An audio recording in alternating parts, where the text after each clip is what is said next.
तो इस सीरीज की शुरुआत में हम हिराकू नाम के लड़के को देखते हैं जो हॉस्पिटल के बेड पर था क्योंकि उसे कोई बीमारी थी और वो कई सालों से बेड से नहीं उठा था। तभी अचानक से उसकी डेथ हो जाती है और उसकी सोल गॉड के पास जाती है, जहाँ गॉड उसे बताते हैं कि तुम्हारा पिछला जन्म बहुत ही बुरा बीता था, इसमें मेरी गलती है क्योंकि तुम्हारा भाग्य लिखने में मुझसे कोई गलती हो गई थी। इसलिए मैं तुम्हें जीने का एक और चांस देना चाहता हूँ जिसमें तुम्हें एक बहुत ही हेल्दी बॉडी मिलेगी और तुम जो चाहो अपनी दूसरी जिंदगी में कर सकते हो। इस पे हिराकू गॉड से कहता है कि मैं हॉस्पिटल के बेड पे पड़े पड़े टीवी पर फार्मिंग देखा करता था, इसलिए मुझे अपने दूसरे वर्ल्ड में फार्मिंग करनी है और मैं चाहता हूँ कि मैं एकांत में रहकर सिर्फ फार्मिंग कर सकूं। ये सुन के वो गॉड एग्रीकल्चर वाले गॉड से बात करके हिराकू को एक मैजिकल फार्मिंग टूल देते हैं जो फार्मिंग में उसकी मदद करेगा। इसके बाद गॉड उसे दूसरी दुनिया में भेज देते हैं, जहाँ आँख खुलने पर हिराकू देखता है कि वो एक जंगल में है और अब वो खड़ा होकर बहुत खुश हो जाता है क्योंकि वो अपनी बीमारी की वजह से कई सालों से नहीं खड़ा हुआ था। अब हिराकू गॉड का दिया हुआ वो मैजिकल टूल देखता है जो मिट्टी खोदने के औजार में बदल जाता है, तो हिराकू उसे ट्राई करता है, जहाँ ट्राई करने पर उसे पता चलता है कि वो काम करते वक्त बिल्कुल भी थक नहीं रहा है। साथ ही इस वर्ल्ड की मिट्टी भी बहुत ज्यादा अच्छी है, लेकिन हिराकू को फार्मिंग करने के लिए पानी की जरूरत थी, इसलिए वो ध्यान से आसपास नदी की आवाज सुनने लगता है। पर उसी वक्त उसके पीछे से एक मॉन्स्टर गुजरता है, जिसे देखकर वो सोचता है कि जंगल बहुत खतरनाक है, इसलिए उसे रहने के लिए सबसे पहले एक सेफ जगह ढूंढनी होगी। अब जंगल में एक अच्छी जगह ढूंढते ढूंढते हिराकू एक जाइंट ट्री के पास आ जाता है, जो जगह उसे बहुत अच्छी लगती है, पर अभी भी उसे नदी के बारे में कुछ पता नहीं चला था। इसलिए वो डिसाइड करता है कि वो ग्राउंड वाटर का इस्तेमाल करेगा। इसलिए हिराकू अपने टूल को शेवल में बदल कर गड्ढा खोदने लगता है, जहाँ थोड़ा खोदने पर उसे पानी मिल जाता है। अब पानी मिल जाने के बाद हिराकू डिसाइड करता है कि वो यहीं पर खेती करेगा, लेकिन यहाँ आसपास बहुत पेड़ थे, इसलिए वो अपने टूल को एक एक्स में बदलकर अपने आसपास के पेड़ों को काटने लगता है। साथ ही उनकी लकड़ियां भी इकट्ठा कर लेता है ताकि वो अपना घर भी बना सके। थोड़ी देर बाद शाम हो जाती है, तो हिराकू सोचता है कि अंधेरे में उसे लाइट की जरूरत पड़ेगी, इसलिए वो आग जलाने की सोचता है, पर वो अपने मैजिकल टूल की मदद से कोई माचिस नहीं बना पाता क्योंकि ऐसा करने पे उसका टूल खत्म हो जाता है। इसलिए वो एक मैग्नीफाइंग ग्लास बनाता है, लेकिन सूरज अब ढल चुका था, इसलिए हिराकू उस जाइंट ट्री में जगह बना के रहने का इंतजाम कर लेता है और वहां पर बैठकर बर्तन मांजने लगता है। अगली सुबह हिराकू सबसे पहले उस मैग्नीफाइंग ग्लास से आग जलाता है, जिसके बाद उसे भूख लगने लगती है। तभी अचानक से उसको एक मॉन्स्टर रैबिट अटैक करता है, तो हिराकू उसे अपने टूल से मार के पका के खा लेता है, जिसके बाद वो एक टॉयलेट बनाता है, लेकिन उसे बिना दीवारों का टॉयलेट अजीब लग रहा था, इसलिए वो लकड़ी से उसकी दीवारें बना लेता है। इसके बाद हिराकू फार्मिंग के लिए कुछ जगहों को खोदने लगता है, जहाँ खोदने के बाद उसे एहसास होता है कि उसके पास उगाने के लिए कोई सीड नहीं है, इसलिए वो डिसाइड करता है कि वो अगले दिन जंगल से सीड लाएगा। लेकिन अगले दिन जब वो उठता है तो उसे पता चलता है कि उस जगह पर बिना सीड के पौधे उगना स्टार्ट हो गए थे और ये सब उसके फार्मिंग टूल की वजह से हुआ था, जिसका इस्तेमाल करके वो किसी भी सब्जी या फ्रूट के बारे में सोच के उसे उगा सकता है। इसलिए हिराकू अब ये जान के और भी खुश हो जाता है और अपने आप को प्रोटेक्ट करने के लिए आसपास फेंस बना लेता है। साथ ही उन कटी हुई लकड़ियों का इस्तेमाल करके वो अपने लिए एक छोटा सा घर भी बना लेता है। थोड़े दिन बाद उसे अपने फेंस के बाहर दो डॉग्स दिखते हैं जो बहुत जख्मी लग रहे थे, इसलिए हिराकू उन दोनों को खाने को मीट दे देता है। तभी उसे पता चलता है कि उनमें से फीमेल डॉग की डिलीवरी होने वाली है, इसलिए हिराकू उन दोनों को अपनी हट में ले आता है और खुद जाइंट ट्री में रहने आ जाता है। अगले दिन हिराकू देखता है कि उस फीमेल डॉग ने काफी सारे पपीज दिए थे, इसलिए वो उन्हें और खाना दे देता है जो उसने कुछ मॉन्स्टर्स को मार के इकट्ठा करा था। अब थोड़े दिन बीत जाते हैं जहाँ हिराकू बताता है कि उसके डॉग्स पपीज होने के बाद भी उस जगह को छोड़ के नहीं गए थे, इसलिए उसने अपने लिए एक और घर बना लिया। साथ ही वो डॉग्स हंटिंग और पेट्रोलिंग में हिराकू की मदद करते थे। इसके अलावा हिराकू उनके साथ जंगल भी एक्सप्लोर करता था, जिसके कारण उसे एक नदी मिल गई थी, लेकिन वो उसके बनाए घर से थोड़ी दूर थी। इसलिए वो डिसाइड करता है कि वो इस नदी को एक रास्ता बनाकर अपने घर की ओर डाइवर्ट करेगा। आगे हिराकू की उगाई सब्जियां हार्वेस्टिंग के लिए तैयार हो गई थी, इसलिए हिराकू उन्हें काट के उसमें रैबिट मीट मिला के एक सूप बनाता है, जो उसके डॉग्स को तो बहुत अच्छा लगता है, पर उसे नमक की कमी लग रही थी। लेकिन उसे नहीं समझ आ रहा था कि वो नमक का इंतजाम कहाँ से करे। थोड़े दिन बाद ठंड आना शुरू हो जाती है, लेकिन हिराकू के पास गर्म कपड़े नहीं थे। उसी वक्त उसके डॉग्स हिराकू को एक स्पाइडर के पास लेके जाते हैं, जो बहुत ही फ्रेंडली थी, और वो हिराकू के उगाए आलू के बदले उसे बहुत सारे कपड़े और घर का सामान बनाकर देती है। साथ ही हिराकू उसका नाम जाबूटोन रख देता है और वो स्पाइडर भी उस जाइंट ट्री पर रहने लग जाती है। अब बर्फ गिरना शुरू हो गई थी, इसलिए हिराकू सामान इकट्ठा करके घर में ही रहने लगता है। लेकिन अब उसे बहुत ज्यादा अकेलापन महसूस होने लगता है, क्योंकि उसके पास बात करने के लिए कोई नहीं था।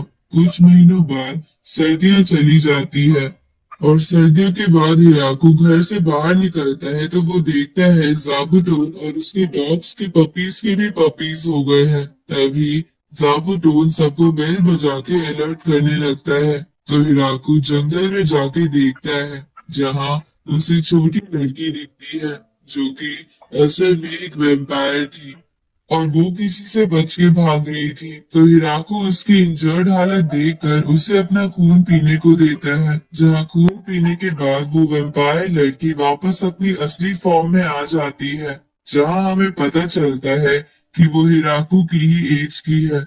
अब हिराकू उसे अपना घर और फार्म दिखाता है, जहाँ हिराकू की वेजिटेबल्स उसे बहुत टेस्टी लगती है, इसलिए हिराकू उसे हमेशा के लिए यहीं रुकने के लिए प्रपोज कर देता है। तो वो लड़की जिसका नाम लू था, वो भी हिराकू का नेचर और इस जगह को देखकर उसकी वाइफ बनने के लिए मान जाती है। अगले दिन लू अपने मैजिक की मदद से टॉयलेट और घर में लाइट्स लगा देती है। साथ ही वो हिराकू को बताती है कि जमीन के नीचे वाली लेयर में सॉल्ट है, जिसे वो उबाल कर प्योर कर सकता है। तो ये जान के हिराकू हैरान हो जाता है, क्योंकि इतने समय में उसे इसके बारे में कुछ नहीं पता चला था। उसी वक्त जाबूटोन फिर से घंटी बजाता है और जब हिराकू जंगल में जाके देखता है तो उसे पता चलता है कि उसके पेट्स ने एक एंजल को बंदी बना रखा है। तो हिराकू उसे आजाद कर देता है, जहाँ आजाद होने पर जब वो एंजल लू को वहाँ देखती है तो उसे गुस्से में अपने साथ चलने को कहती है। तो लू पर गुस्सा करते देख हिराकू के डॉग्स उस पर फिर से अटैक कर देते हैं। आगे वो एंजल हिराकू को बताती है कि उसका नाम टिया है और वो लू को यहाँ पकड़ने आई है, क्योंकि उसने एक किंगडम में मेडिसिन बनाते वक्त बहुत बड़ा धमाका कर दिया था, इसलिए उसमें बहुत बड़ा इनाम है। पर लू टिया से कहती है कि वो यहाँ से नहीं जाएगी, बल्कि वो तो टिया को भी यहीं रुकने को बोलती है। साथ ही वो उसे अपने और हिराकू के रिलेशन के बारे में बताती है।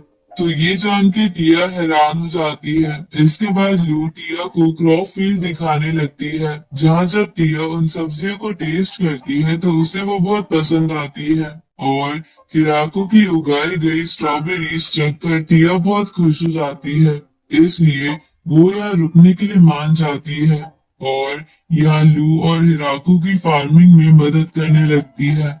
इधर हिराकू देखता है कि उसके पास बहुत सारे डॉग्स हो गए हैं, इसलिए वो अपने घर से अलग उनके लिए एक बहुत बड़ा डॉग हाउस बना देता है। इधर टिया को लगता है कि हिराकू को स्ट्रॉबेरीज का प्रोडक्शन बढ़ाना चाहिए, लेकिन सिर्फ वो तीन ये नहीं कर सकते थे। इसलिए टिया वहां पर कुछ एल्व्स को लेकर आती है जिनके पास घर नहीं था, तो हिराकू उन्हें वहां रहने की परमिशन दे देता है। जिसके बाद वो सभी एल्व्स रहने के लिए बड़े घर की तैयारी करने लगते हैं, जहाँ हिराकू देखता है कि वो एल्व्स कंस्ट्रक्शन के काम में बहुत ज्यादा अच्छी थी, इसलिए वो बहुत जल्द एक बहुत बड़ा घर बना देती है जिसमें सबके अपने अपने कमरे थे। साथ ही उन एल्व्स को हिराकू की उगाई सब्जियां बहुत पसंद आती है, इसलिए वो उससे कहती है कि वो उसके लिए ब्लैक स्मिथ और माइनिंग का भी काम करेंगी, और इसी वजह से वो एक फर्नेस बना लेती है जिसका इस्तेमाल करके वो हिराकू के लिए स्टील का बर्तन बनाती है। साथ ही वो उनके लिए ब्रेड भी बनाती है।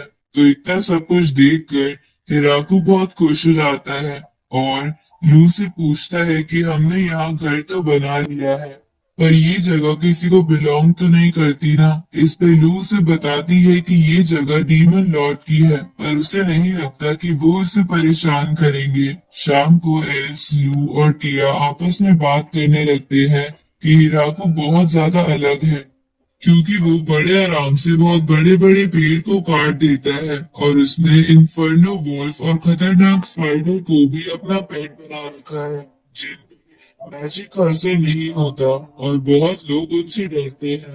अगले दिन हिराकू को एक क्वीन बी मिलती है, तो वो उसके लिए एक नेस्ट बना देता है ताकि वो थोड़े दिन बाद क्वीन बी से हनी कलेक्ट कर सके।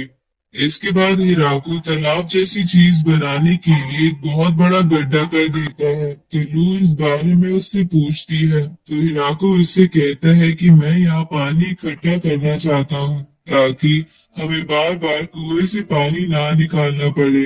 अब हिराकू एल्व्स की मदद से उस नदी के पानी को रास्ता देते हुए उस तालाब में ले आता है, जिसकी वजह से वो तालाब पूरे तरीके से भर जाता है। साथ ही उस रास्ते से बहुत सारी मछलियां भी आ रही थी, तो हिराकू उन मछलियों को पका लेता है जो उन एल्व्स, टिया और लू को बहुत ज्यादा अच्छी लगती है। थोड़ी देर बाद हिराकू अपनी राइस क्रॉप चेक करने जाता है, लेकिन पानी की कमी की वजह से वो मुरझाई हुई थी। इसलिए हिराकू उस तालाब से पानी लाके एक राइस फील्ड बनाता है और उसमें राइस प्लांट उगा के उसे अपने फार्मिंग टूल की मदद से राइस प्लांट से राइस अलग कर लेता है, और फिर वो उन राइस को कुक करके राइस बॉल बनाता है जो उन एल्व्स को इतनी पसंद आती है कि हिराकू के लिए तो वो बचती ही नहीं। अगले दिन वो सब फिर से राइस उगाना शुरू कर देते हैं, लेकिन हिराकू देखता है कि एल्व्स और बाकी सब तो मैजिक से अपने आप को साफ कर लेते थे, लेकिन वो ऐसा नहीं कर सकता था। इसलिए वो एक बाथ हाउस बनाने का डिसाइड करता है। इसके बाद वो एल्व्स की मदद से बाथ हाउस का स्ट्रक्चर बनाता है और लू की मदद से फर्नेस बनाता है, लेकिन हिराकू को समझ नहीं आता कि वो बाथ हाउस के गंदे पानी का क्या करेगा। तो टिया उसे स्लाइम के बारे में बताती है जो गंदगी खाकर पानी को साफ कर देती थी। इसके बाद टिया टॉयलेट और बाथरूम में स्लाइम डाल देती है ताकि वो गंदा पानी साफ हो जाए। इसके बाद हिराकू उन सबको नहाने के बारे में बताता है, क्योंकि वो सब तो मैजिक से ही खुद को साफ कर लेती थी। लेकिन जब हिराकू उन सबको बाथ टब जाके दिखाता है तो उसे गर्म पानी में रहना बहुत पसंद आता है, क्योंकि वो कई समय से गर्म पानी से नहीं नहाया था। तभी वो सभी लड़कियां भी उस बाथ टब में आ जाती है, जो हिराकू को बहुत ऑकवर्ड लगता है। अगले दिन वहाँ हिराकू के घर के पास और एल्व्स भी आ जाती है जो रास्ता भटक गई थी, तो हिराकू उन लोगों को भी वहाँ रहने की परमिशन दे देता है। इसके बाद सभी लड़कियां मिलके अपने घर को और अपग्रेड कर लेती हैं, जहां अब नए घर में उनके पास किचन और स्टोरेज रूम भी था।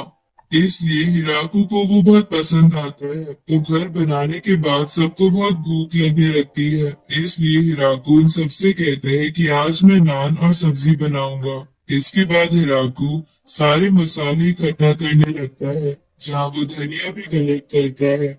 इसके बाद हिराको नान और सब्जी बना देता है, जिसे खाने में पहले तो वो सब लड़कियां हिचकिचा रही थी, क्योंकि उन्होंने ऐसा खाना कभी नहीं देखा था।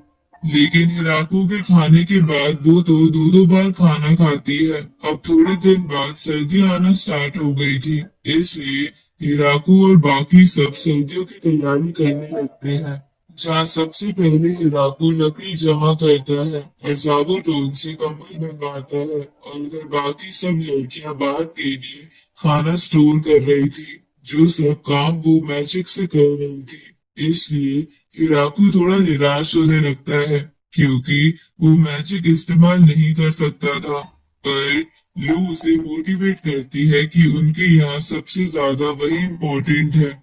अब सर्दियों में वो घर के अंदर ही रहने लगते हैं। साथ ही टाइम पास करने के लिए हिराको चेस, रिवर्सी और बॉलिंग बॉल जैसी गेम्स भी बना देता है, जिसमें हिराको और लू हार रहे थे और हिराको के दोनों डॉग्स जीत रहे थे। अब धीरे धीरे ऐसे ही एंजॉय करते करते वो सर्दियां बिता देते हैं, और गर्मियों में बाहर आने पर उन्हें अपनी तरफ एक वाइवर आता दिखता है, जो जंगल में आग लगा रहा था। तो वो एल्स आग बुझाने के लिए चली जाती है, और टिया और लू सोचने लगते हैं कि वो वाइवन पर अटैक करे, लेकिन वाइवन उनसे काफी ज्यादा ताकतवर था। तभी हिराको गुस्से में अपने घर को बचाने के लिए अपने टूल को स्पेयर में बदलकर उसे वाइवन की तरफ फेंकता है, जिसके कारण वाइवन मर जाता है। तो ये देखकर टिया और लू हैरान हो जाती है, क्योंकि हिराको ने इतनी आसानी से वाइवन को मार दिया था। इसके बाद वो सब उस वाइवन का मीट पका के खाते हैं। रात को हम डीमन लॉर्ड का कैसल देखते हैं, जहाँ हिराको के वाइवन को हराने की वजह से बहुत ज्यादा टेंशन वाला माहौल था, क्योंकि उन्हें लग रहा था कि हिराको के पास बहुत ज्यादा पावर्स है। अगले दिन हिराको सभी लड़कियों की मदद से अंगूर उगाता है और उसको बैरल्स में भर के रख देता है, ताकि वो उनसे वाइन्स बना सके। थोड़ी देर बाद जाबूटोन फिर से बेल बजाता है, और जब हिराको और लू जंगल में जाते हैं तो उन्हें पता चलता है कि उनके पेट्स ने लू की छोटी बहन को बंदी बना रखा है, जो लू को ढूंढते ढूंढते यहाँ आई थी। तो लू उसे बता देती है कि वो यही रहती है और हिराको उसका हस्बैंड है। लेकिन लू की छोटी बहन फ्लोरा को यकीन नहीं आ रहा था कि एक मामूली इंसान उसकी बहन का हस्बैंड कैसे हो सकता है। तो लू से बताती है कि हिराको कोई आम इंसान नहीं है, इसने वाइवन को हराया है और इनफर्नो वॉल्फ इसके पेट्स हैं। तो ये जान के फ्लोरा डर जाती है। इसके बाद हिराको उसे टोफू खिलाता है, जो उसे बहुत पसंद आता है, इसलिए वो भी यहाँ रहने का डिसाइड करती है। लेकिन वो हिराको के लिए कुछ नहीं लाई थी, इसलिए वो वापस जाके वहां पर कुछ मेड्स और काउस लाती है, ताकि हिराको चीज बना सके। इधर टिया देखती है कि एल्स और मेड्स यहाँ बहुत ज्यादा हो गई है और यहाँ वही अकेली एंजल है, इसलिए वो भी वापस जाके वहां पर कुछ एंजल और लिज़ार्ड मैन को लाती है। साथ ही वो हिराको के लिए चिकन्स भी लाई थी, ताकि उनके अंडे की कमी भी पूरी हो जाए। अब हिराको मेड्स को साफ सफाई और खाने के काम में लगा देता है, लिज़ार्ड मैन को कंस्ट्रक्शन के और एंजल को जंगल की निगरानी के काम पे लगा देता है। तभी उन एल्स की लीडर कुछ और एल्स को वहां ले आती है, तो हिराको उनको भी वहां रहने की परमिशन दे देता है। और इतने ज्यादा लोग होने की वजह से वो उस जगह का नाम ग्रेट ट्री विलेज रख देता है, और अब अपने विलेज का नाम रखने की खुशी में वो सब रात को पार्टी करते हैं, जहां वो उन वाइन्स का भी इस्तेमाल करते हैं जो अब बन गई थी। अगली सुबह उस विलेज में डीमन किंगडम से एक मैसेंजर आता है, जो हिराको के लिए गिफ्ट में एक मेडिसिन लाया था। साथ ही वो हिराको से कहता है कि मैं यहाँ इस जगह की सेटलमेंट के लिए आया हूँ। ये सुन के हिराको को लगता है कि डीमन लॉर्ड उससे इस जगह का टैक्स वसूलना चाहते हैं, क्योंकि वो बिना परमिशन के यहाँ रह रहा था। इसलिए वो डीमन लॉर्ड को 10% का टैक्स देने के लिए तैयार हो जाता है। ये सुन के वो मैसेंजर चौंक जाता है क्योंकि असल में वो तो हिराकू को ये कहने आया था कि वो डीमन पैलेस पर अटैक ना करे क्योंकि उन्हें हिराकू की ताकत से डर लग रहा था। अब हिराकू उस मैसेंजर को गिफ्ट में कुछ एप्पल और कपड़े देके वापस भेज देता है। जहाँ जब वो मैसेंजर वापस जाके सभी जनरल्स को बताता है कि हिराकू के गांव में बहुत सारी एल्व्स, एंजल्स, वैम्पायर्स है, बल्कि उसने तो इन्फर्नो वॉल्फ और डीमन स्पाइडर को भी अपना पेट बना रखा है। तो ये सुन के वो सब घबरा जाते हैं। अगली सुबह ड्रैगन्स का रूलर ड्राइम अपने सर्वेंट के साथ हिराकू के विलेज में आता है और उसे एक स्वॉर्ड गिफ्ट में देता है। तो हिराकू उनसे वहां आने का रीजन पूछता है। इस पे वो सर्वेंट हिराकू से कहता है कि मेरे मास्टर आपसे मिलना चाहते थे क्योंकि उनका घर भी यहाँ पास में है। तो हिराकू ड्राइम को अंदर ले जाके खाना और वाइन देता है। तो वाइन पी के ड्राइम को नशा चढ़ जाता है और उसका वहां से जाने का मन नहीं करता, लेकिन वो सर्वेंट उसे वहां से जबरदस्ती ले जाता है। अब उसके वहां से जाने के बाद हिराकू सबसे कहता है कि हम ऐसे अपने गेस्ट को डायरेक्टली अपने घर में नहीं ला सकते, इसलिए हमें एक गेस्ट हाउस बनाना पड़ेगा। अब वो सब एक गेस्ट हाउस बना देते हैं और गेस्ट को ग्रीट करने का तरीका भी सोच लेते हैं। अगली सुबह उनके विलेज में कुछ 20 मैन आते हैं जिनके कुछ लोग छुपे हुए थे और वो हिराकू के लिए गिफ्ट भी नहीं लाए थे। इसलिए लू और टिया को उन पे शक होने लगता है कि वो दुश्मन हो सकते हैं, लेकिन वो लोग बताते हैं कि वो यहाँ बस हिराकू के विलेज से ट्रेडिंग करना चाहते हैं क्योंकि वो बहुत अच्छे बर्तन बना सकते हैं, लेकिन उनके गांव में खाने की कमी है। तो हिराकू उनसे ट्रेड करने के लिए मान जाता है, पर टिया उनसे पूछती है कि तुम्हारे लोग छुपे हुए क्यों थे और तुम गिफ्ट क्यों नहीं लाए। इसमें वो लोग कहते हैं कि हम इसलिए छुपे हुए थे ताकि अगर आगे वाले लोग मर जाए तो छुपे हुए लोग गांव वालों को ये खबर दे दे और उनके गांव में गिफ्ट का कोई ट्रेडिशन नहीं है, इसलिए वो गिफ्ट नहीं लाए थे, लेकिन वो अगली बार जरूर लाएंगे। इसके बाद वो 20 मैन को चांदी के बर्तन रख के वहां से चले जाते हैं। तो उन बर्तनों के बदले हिराकू उन सबको टिया और ड्राइम के हाथों कुछ फ्रूट्स भिजवा देता है। पर जब टिया फ्रूट्स डिलीवर करके वापस आती है तो वो हिराकू को बताती है कि उनके गांव में 20 लड़कियां ज्यादा है, इसलिए वो उन्हें यहाँ भेजना चाहते हैं। तो हिराकू उन सबको वहां रहने के लिए मान जाता है, पर वो बदले में 3 लड़के भी मांगता है क्योंकि उसके गांव में सारी लड़कियां ही थी और इसकी वजह से उसके गांव का फ्यूचर खतरे में आ सकता था। लेकिन वो गांव वाले 20 बीस्ट गर्ल्स के साथ 3 बच्चे भेज देते हैं क्योंकि उन्हें लगा था कि हिराकू को कोई भी लड़के चलेंगे। अब थोड़े दिन बाद हिराकू हमें बताता है कि बीस्ट गर्ल और बच्चे यहाँ सही से एडजस्ट हो चुके हैं, इसलिए हिराकू भी आराम से अब अपने फार्मिंग के काम में लग जाता है। लेकिन तभी वो जमीन हिलने लगती है तो जंगल पर नजर रखने वाली एंजल्स हिराकू को बताती है कि वहां पर बियर और वाइपर मॉन्स्टर लड़ रहे हैं। तो हिराकू वहां जाके अपनी स्पेयर से उन्हें मार देता है और उनके मीट का इस्तेमाल करके अलग अलग डिश बनाने लगता है। पर उसे लग रहा था कि ये खाना कहीं किसी को बीमार ना कर दे क्योंकि वो वाइपर जहरीला था, इसलिए वो फ्लोरा के पास जाता है जो विलेज में मेडिसिन का ध्यान रखती थी।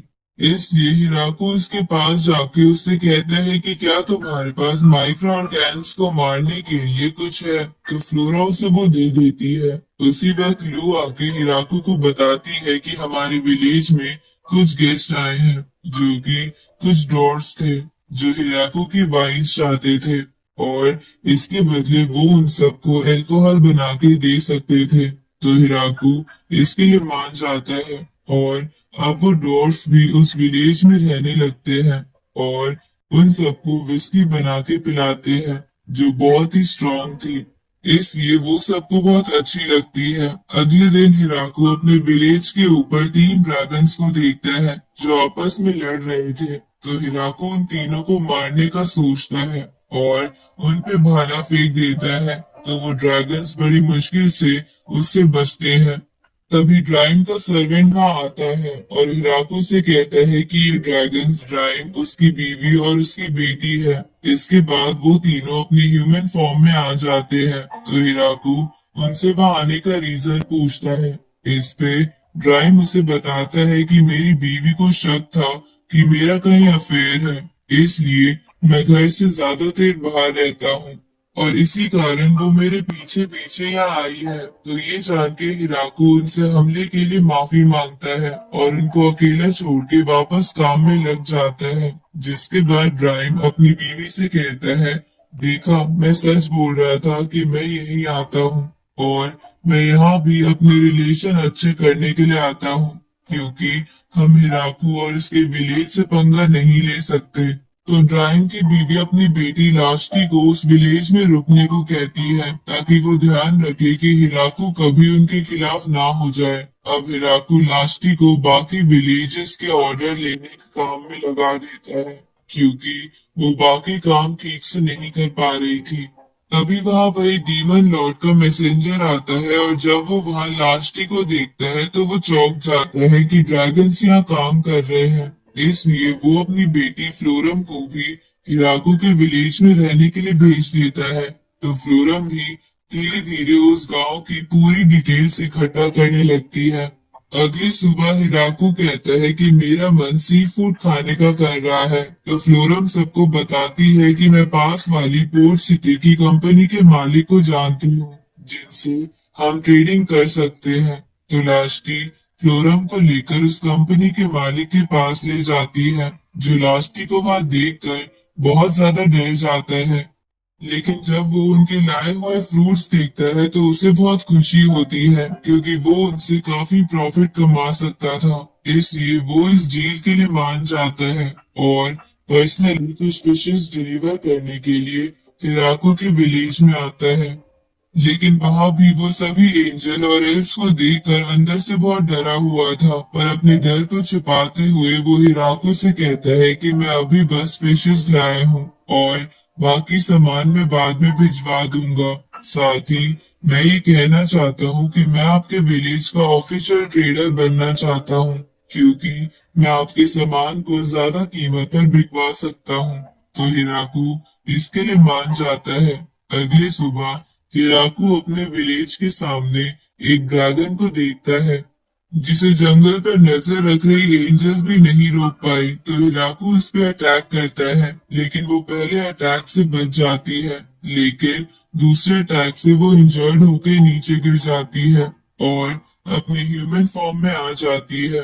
तभी वहां ड्राइम आता है और हिराकू से कहता है कि ये मेरी बड़ी बहन हाकुरन है, जो लास्टी की वजह से यहाँ आई है, क्योंकि इसे लग रहा था कि लास्टी आपसे शादी करने वाली है, इसलिए इसे जलन हो रही थी, क्योंकि इसकी खुद की शादी नहीं हुई है।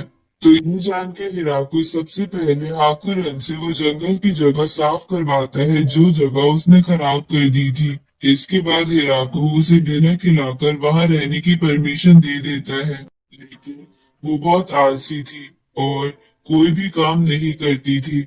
इसलिए हिराकू उसे बच्चों को पढ़ाने का काम दे देता है, जो वो अच्छे से कर रही थी। अगली सुबह कुछ लामिया गर्ल्स हिराकू के पास मदद मांगने आती है, क्योंकि उसके पेट्स ने उनका घर बर्बाद कर दिया था। इसलिए हिराकू इन लोगों को खाने के साथ साथ रहने की परमिशन भी दे देता है और उन्हें ट्रेडिंग के काम में लगा देता है। इस तरफ हम डीमन लॉर्ड की बेटी को देखते हैं, जिसकी सहेलियां उसे आकर कहती है कि ग्रेट विलेज हमारे लिए खतरा बनता जा रहा है, क्योंकि एशियन ड्रैगन हाकुरन भी उनके साथ मिल गई है और उन्होंने हमारी दोस्त फ्लोरम को बंदी बना लिया है। तो ये सुन के प्रिंसेस फ्लोरम को आजाद कराने का प्लान बनाती है, जिसके बारे में मैसेंजर फ्लोरम को बता देता है। तो फ्लोरम लामिया गर्ल्स की मदद से चुपचाप प्रिंसेस की आर्मी को भगा देती है और प्रिंसेस और उसकी सहेलियों को विलेज में ले आती है, जो बहुत ज्यादा डरी हुई थी, क्योंकि फ्लोरम ने उन्हें बहुत डांटा था, क्योंकि उन्हीं की वजह से प्रिंसेस यहाँ आई थी। और फ्लोरम हिराकू को उन सब से मिलवा देती है। तो हिराकू उन सबको भी वहां रहने की परमिशन दे देता है इसके बाद फ्लोरम प्रिंसेस से कहती है कि मैं यहाँ अपनी मर्जी से आई हूँ, इसलिए आप भी कुछ दिन यहाँ रहने के बाद यहाँ से चली जाना, पर तब तक आपको एक नॉर्मल लड़की की तरह ही रहना होगा। पर वो तीनों सहेलियां वहां नहीं रहना चाहती थी, इसलिए वो रात में वहां से भागने की कोशिश करती है। पर हिराकू के पेट्स उन्हें भागने नहीं देते, साथ ही धीरे धीरे उन्हें वहां मजा आने लगता है, इसलिए वो उस विलेज का पेपर वर्क संभाल लेती है। कुछ दिनों बाद प्रिंसेस वहां से चली जाती है, जिसके बाद हिराकू सबके साथ मिलके हार्वेस्टिंग करना शुरू कर देता है। लेकिन उनके पास बहुत ज्यादा सब्जियां और फल थे, इसलिए लास्टी उनमें से कुछ सामान अपने मॉम और डैड को दे आती है और हाकुरन भी अपने पेरेंट्स को कुछ सामान दे आती है, और बदले में वो आते समय कुछ माउंटेन एल्व्स को ले आती है जिनके एरिया में खाना खत्म हो गया था। इसलिए हिराकू उन्हें यहाँ रहने की परमिशन देके पोट्री के काम में लगा देता है। थोड़े दिनों बाद उन्हें अपने गांव के पास एक केव मिलती है, तो हिराकू एक टीम को वहां भेज देता है, जो वापस आने के बाद हिराकू को बताती है कि वहां पर एक ब्लड वाइपर है और उन्हें उसे खत्म करना होगा। तभी वो माउंटेन एल्व्स बोलती है कि ब्लड वाइपर का मीट अगर कोई हस्बैंड वाइफ खाते हैं तो उनके बच्चे हो जाते हैं। ये सुन के हिराकू चौंक जाता है, क्योंकि उसने वो मीट लू के साथ खाया था और इसी वजह से वो थोड़ी इनएक्टिव थी, क्योंकि वो प्रेग्नेंट थी। अब थोड़े दिन बाद हिराकू हमें बताता है कि मेड सब लू का अच्छे से ख्याल रख रही है और हम इतने ज्यादा हो गए हैं जिसकी वजह से हम ग्रुप में खाना खाते हैं। साथ ही अब हमारे काऊ और मुर्गियों के भी बच्चे हो गए हैं। ऊपर से मेड्स ने खुद ब खुद ट्रेनिंग करना भी शुरू कर दिया था, क्योंकि उन्हें लग रहा था कि उन्हें किसी भी खतरे के लिए तैयार रहना चाहिए। अगले दिन गांव में लू के ग्रैंडफादर आते हैं, जहां वो लू से मिलने आए थे, और जब उन्हें पता चलता है कि वो प्रेग्नेंट है तो वो बहुत ज्यादा खुश हो जाते हैं। साथ ही वो हिराकू से वो गॉड की मूर्ति भी मांगते हैं जो हिराकू ने अपने विलेज के लिए बनाई थी, तो हिराकू उन्हें वैसी ही एक मूर्ति बना के दे देता है। तो वो ग्रैंडफादर मूर्ति लेकर चले जाते हैं और बदले में हिराकू को एक एक्सपेंसिव पियानो भिजवा देते हैं। लेकिन मेड्स और बाकी लड़कियां वो बजाने से डर रही थी, क्योंकि उन्हें लग रहा था कि वो टूट सकता है। इसलिए हिराकू स्पोर्ट वाली कंपनी के मालिक से एक पुराना पियानो खरीद लेता है, जो वो लड़कियां हर समय बजाती रहती थी। अगले दिन जब हिराकू अपना फार्मिंग का काम कर रहा था, तभी लू उससे मिलने आती है, तो हिराकू उससे उसकी तबीयत के बारे में पूछता है। इस पे लू उससे कहती है कि मैं बिल्कुल ठीक हूँ, क्योंकि मेट्स मेरा अच्छी तरह ख्याल रख रही है, लेकिन मुझे थोड़ा दुख भी हो रहा है क्योंकि अब मैं अल्कोहल नहीं पी पा रही। तो हिराकू उस विलेज की सभी अल्कोहल को बाद के लिए बैरल्स में भरवा देता है, ताकि वो सब बाद में और भी अच्छी अल्कोहल पी पाए। इसके बाद सभी गर्ल्स एक एक करके लू को गिफ्ट्स देती है। साथ ही जाबुटोन भी बच्चे के लिए कपड़े बना देता है। तभी लू की डिलीवरी का टाइम हो चुका था, तो कुछ मेट्स उसके कमरे में आ जाती है और हिराकू उस जाइंट ट्री में आके सोचता है कि जब वो इस विलेज में आया था तब वो बहुत ही अकेला था और उसके साथ कोई भी नहीं था, लेकिन अब उसके विलेज में कई सारे लोग हो गए हैं और उसका बच्चा भी होने वाला है। अगली सुबह हिराकू जल्दी से अपने घर में जाता है, जहां उसे पता चलता है कि लू ने एक लड़के को जन्म दिया है, जो कि एक हाफ वैम्पायर है। तो अपने बेटे की खुशी में हिराकू पूरे विलेज में पार्टी अनाउंस कर देता है। साथ ही वो विलेज के लिए करेंसी भी बना देता है, क्योंकि अब वो लोग बहुत सारे थे और कई चीजों में डील करते थे। अब उन कॉइन्स को पाने के बाद सभी लोग उससे अलग अलग चीजें खरीदते हैं। तभी कुछ लड़कियां हिराकू को आके बताती है कि कुछ लोगों को रहने के लिए जगह चाहिए, तो हिराकू डिसाइड करता है कि वो उन लोगों के लिए एक नया विलेज बनाएगा और इसी